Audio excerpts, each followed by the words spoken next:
Today, we're going to talk about DegreeVerify Requestors.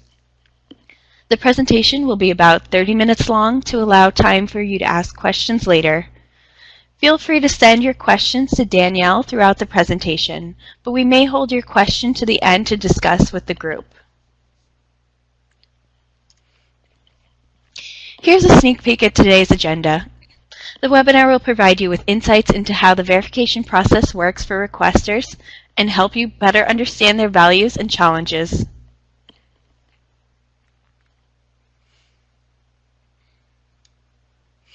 Everything we do at the Clearinghouse is driven by our mission, which is to serve the education community by facilitating the exchange and understanding of student enrollment, performance, and related information.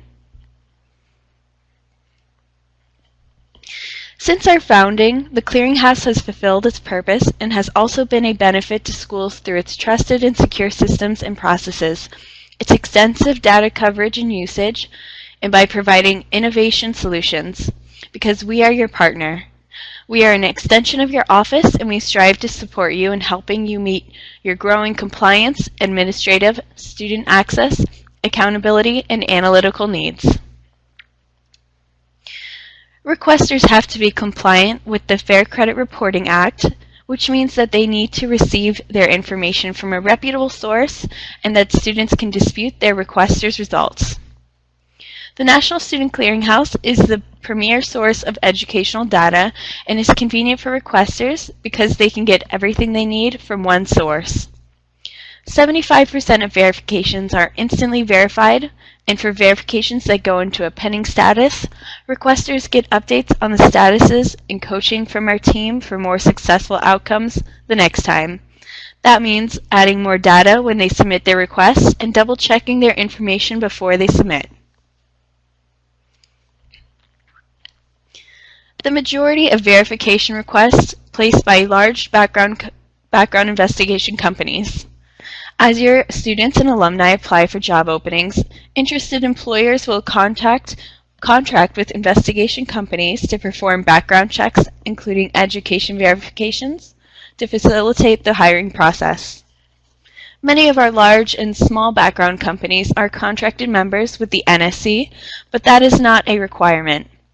Alternatively, employers can use our services directly. Many requesters are also students and alumni placing verification requests on their own behalf in relation to employment, membership into an association, for insurance purposes, and various other reasons. Here we have additional requester types to give you an idea of the scope of requester needs.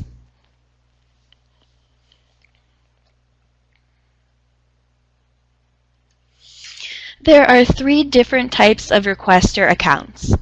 The first and most basic of them is a guest user, which is generally a one-time user. They do not have a login, and they can place a verification request with the basic options available, which we'll cover in a few slides from now.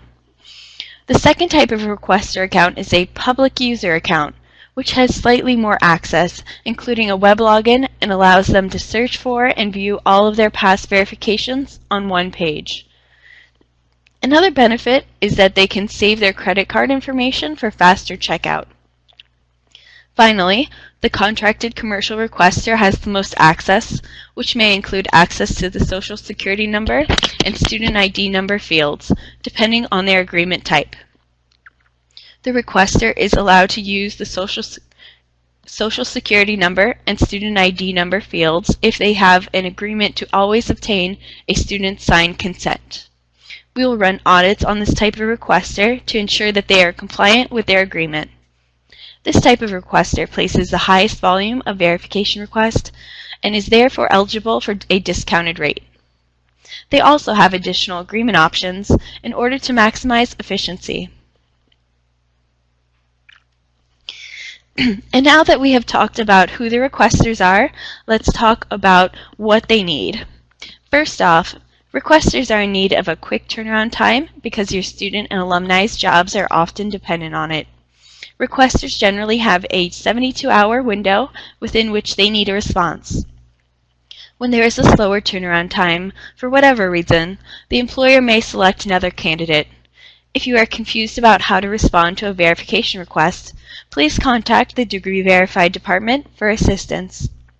If you do not have enough data to complete a verification request, or if there are details on the request that conflict with your records, close it out as unable to confirm and ask for additional information in the comments section.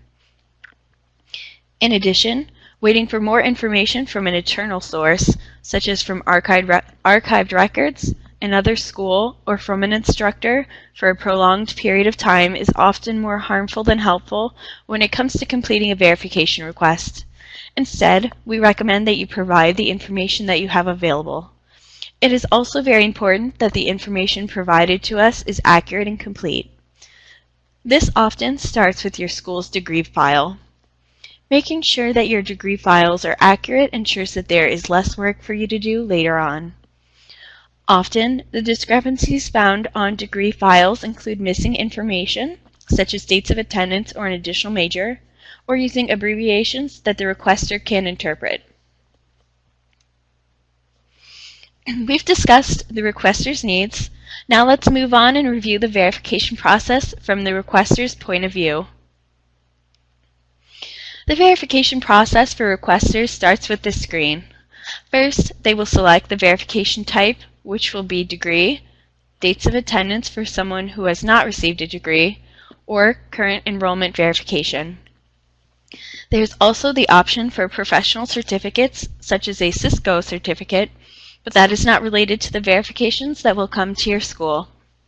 The more information that the requester is able to accurately provide, the more likely their request will be instantly verified. The fields marked with an asterisk next to them are required fields. For requesters, those fields are the school and student name. That is what is needed at minimum to process their request. Optional fields include the degree title, major, award year, previous or AKA names, the date of birth, social security number, and the student ID number. Keep in mind that the social security number and student ID number fields are only available to contracted requesters. It is helpful to keep in mind that the fields that requesters have available to them when providing comments. If the requester is unable to provide a social security number or student ID number through the verification directly, you may still ask for it, but this will be resolved during the discrepancy process, which we will cover in more detail later. If the verification goes into a pending status, the requester must wait for your school's response to the verification. We will send reminders to your school at certain intervals and may contact your school directly to see how we may assist.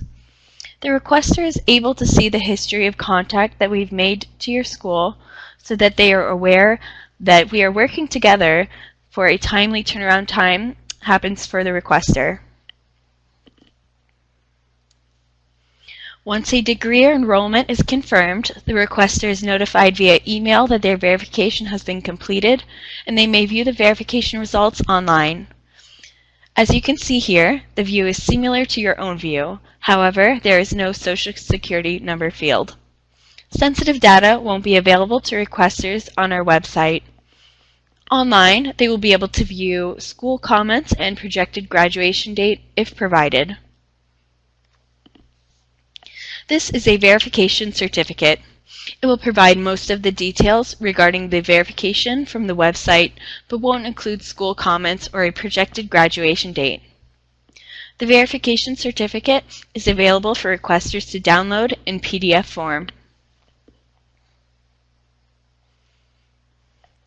This screen shows you what an unable to confirm response looks like when you select the option None. There is no degree information for this individual. A requester will also be notified by email of the status change and will be able to see school comments on both the email and upon logging into the secure website. With every unable to confirm result, we provide the requester with a list of suggestions on why their request may have been closed as unable to confirm, as well as suggestions for actions that the requester can take if they would like to pursue the matter further. A student or alum may not find the results of a verification satisfactory and will want to dispute the results. The Clearinghouse has a process for how to handle discrepancies, which we'll cover in the following slides. In addition, there are practices you can implement to avoid inadvertently causing a discrepancy. When completing a verification request, it is best to provide all available information to avoid a discrepancy down the line, which means providing dates of attendance, honors, all degrees, etc. Other common discrepancies include instances of conflicting information. For example, a Bachelor of Science in Engineering degree title and an art major, or else not correcting a misspelled name, or providing abbreviations that may not be clear to the requester. In the next slide, we want to point out how to add an additional degree record. After adding degree information for the first degree and selecting Next, you'll be given the option to add a second degree under the Verification Response section by selecting Add Another Record. Multiple degrees should not be provided on one degree record unless it is a dual degree.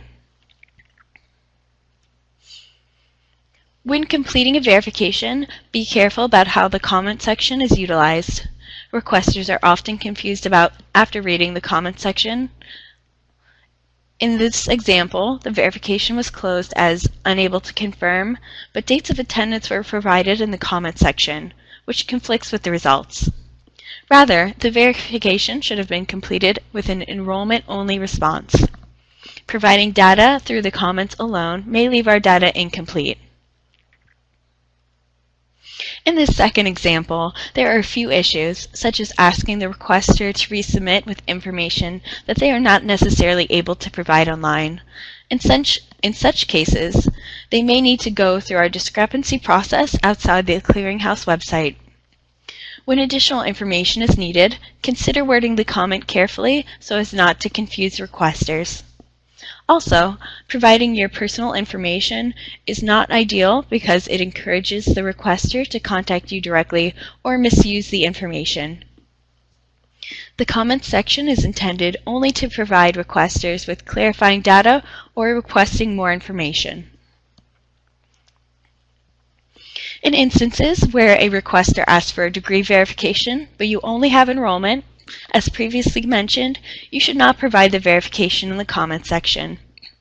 Instead, you should verify enrollment by selecting New Record and then No Degree Awarded option located under the Award Date field. This will change the mandatory fields so that you only have to provide dates of attendance. You may also include the student's projected graduation date if applicable. In this demonstration, a verification was completed as unable to confirm, while degree information has been provided through the comments. The status and the comments are directly conflicting with each other in this case, which will confuse the requester and cause pushback and delays. In addition, our own record will not reflect the degree information provided through the comments, and so our records will not be up to date. By providing conflicting verification results and leaving our records incomplete, it undermines the Clearinghouse as a source of premier data. When a verification result is unable to confirm, the requester receives the following email notification. The comments are included on the email with an unable to confirm result. From this point, the requester will usually reach out to us for clarification, and then we have to reach out to your school to get all of the correct information in order to update our records and inform the requester. So what happens when there is a discrepancy with the results of a verification? The requester will contact us by email, and we will review all pertinent information. If we can provide advice to the requester without contacting your school, we will do so. Otherwise, we will need to contact you to ensure that we have accurate and complete data. It is important that we receive a response as quickly as possible, just as you would a pending verification. The discrepancy is essentially an extension of a pending verification request because the student or alumni's employment or benefits may be on hold until the results are received. Transitioning to our next agenda item, we have a handy feature on our website that can assist your school and requesters by keeping outside parties directly informed regarding any relevant information that would directly impact verification services. This is called Alert Messages. One way your school can both avoid discrepancies and inform requesters of any happenings at your school is through custom messages that are provided directly to requesters through our website. Some examples of why you may need to provide a message to requesters includes letting them know that your school will be on break, if there is a similarly named school that yours is often confused with, or if you need to refer requesters to a different department for certain types of verifications. To post a message, you will need to have both the user administrator and DegreeVerify level service administrator roles. To begin, you'll need to go to the Verification Services tab and then select the View/Edit Alert Message link from the right-hand menu. There are two types of alert messages that your school can utilize to help send a message to requesters. The School Custom Alert Message is a message that is displayed before a verification request is submitted when your school is first selected. When the pending alert message will appear only if a verification request goes into a pending status. You can customize the date range that you would like the message to appear. However, if you would like the message to be permanent, we ask that you use a date prior to 2099. Here, you can see a school custom message below the school field during the verification process.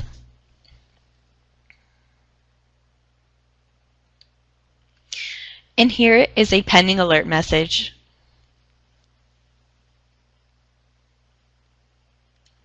In regards to the process of referring requesters to the Clearinghouse, here are some tips. We are your school's authorized agents, and therefore all requesters who reach out to you directly should be referred to us. You may provide our information on your school's website, phone directory, or voicemail. You may also forward any requests that you receive through email, mail, or fax to the DegreeVerify department. It is important to make sure that all staff are aware of this process so that there are no inconsistencies or misdirection.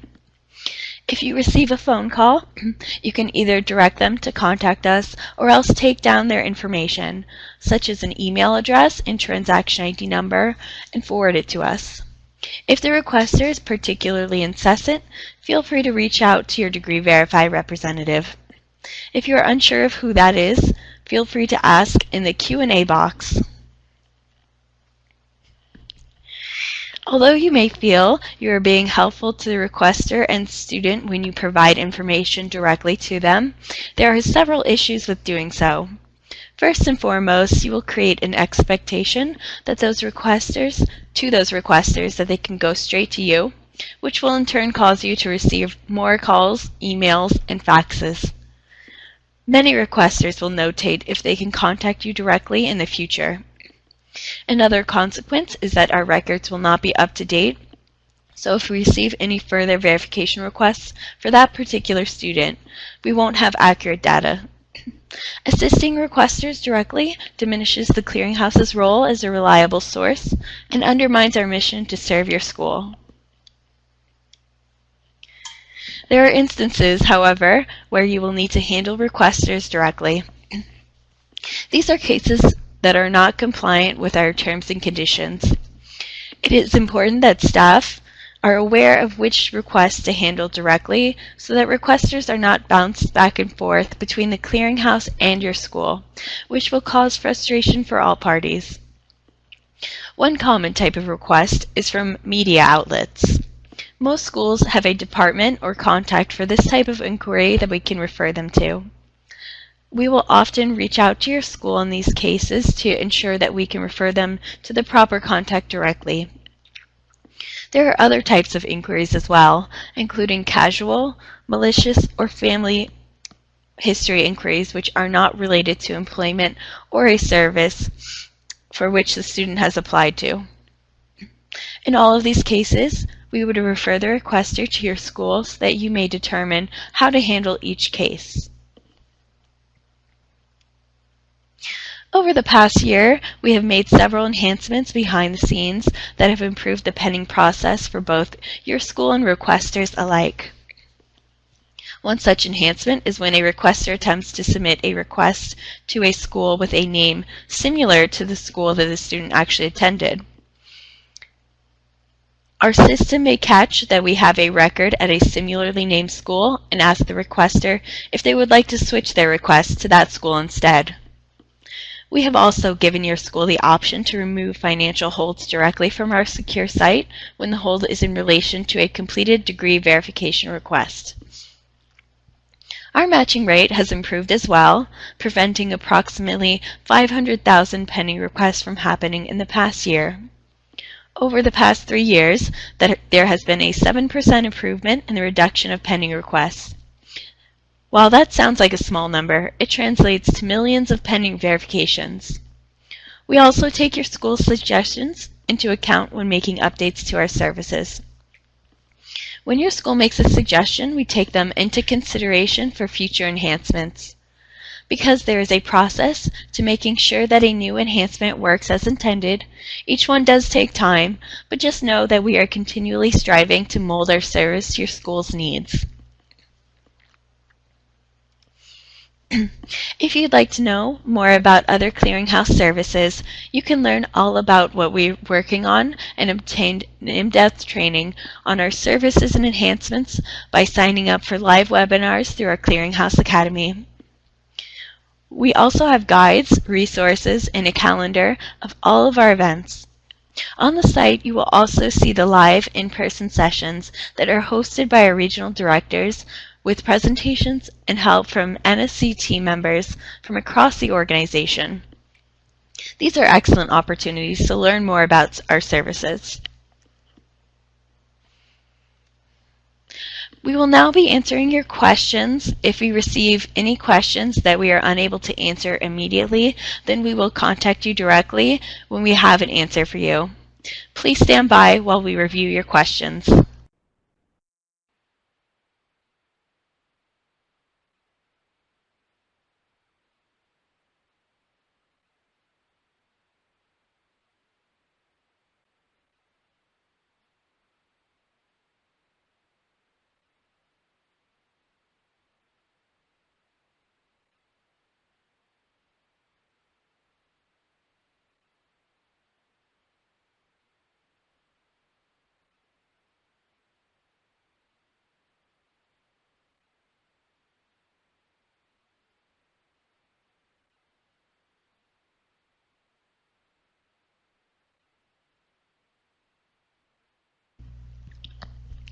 Okay, we do have a few questions, and I'll be going over the first question now.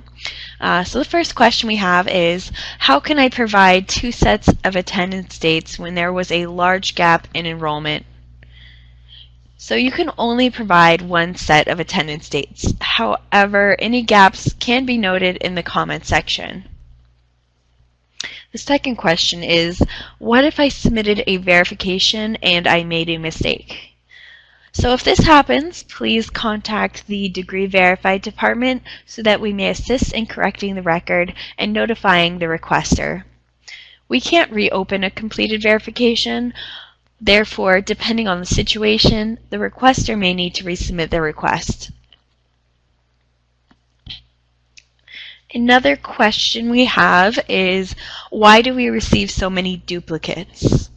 So there are various reasons why you may be receiving duplicate requests. It may be a misunderstanding of how the system works. It may be multiple individuals in the same company researching the same candidate.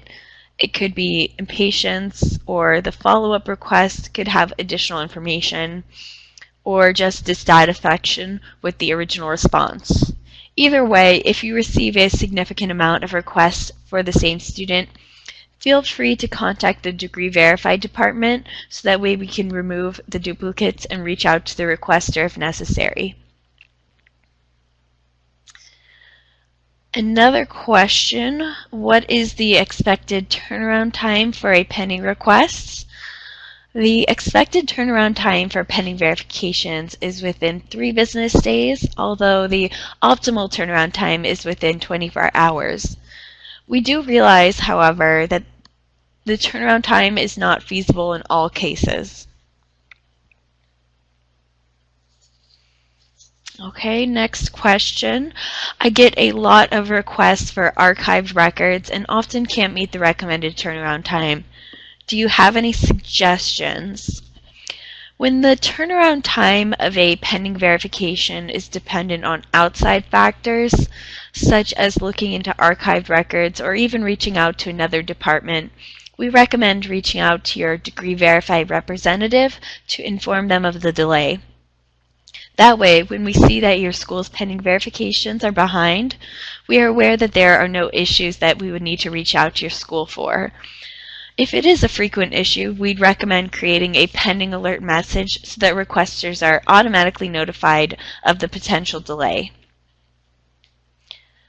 All right, we have one more question.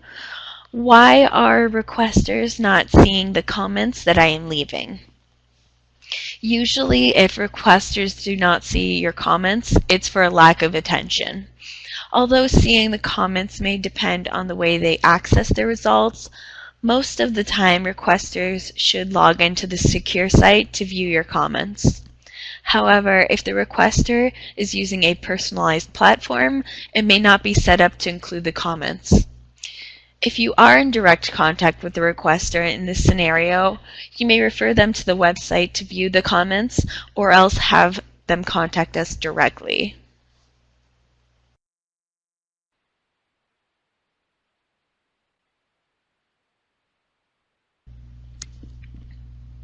So that seems to be all of the questions that we have. If you have come across any issues or have any questions, feel free to reach out to us directly at the email address listed, DegreeVerify@studentclearinghouse.org. This concludes the live webinar. Thank you for your time today and have a great day.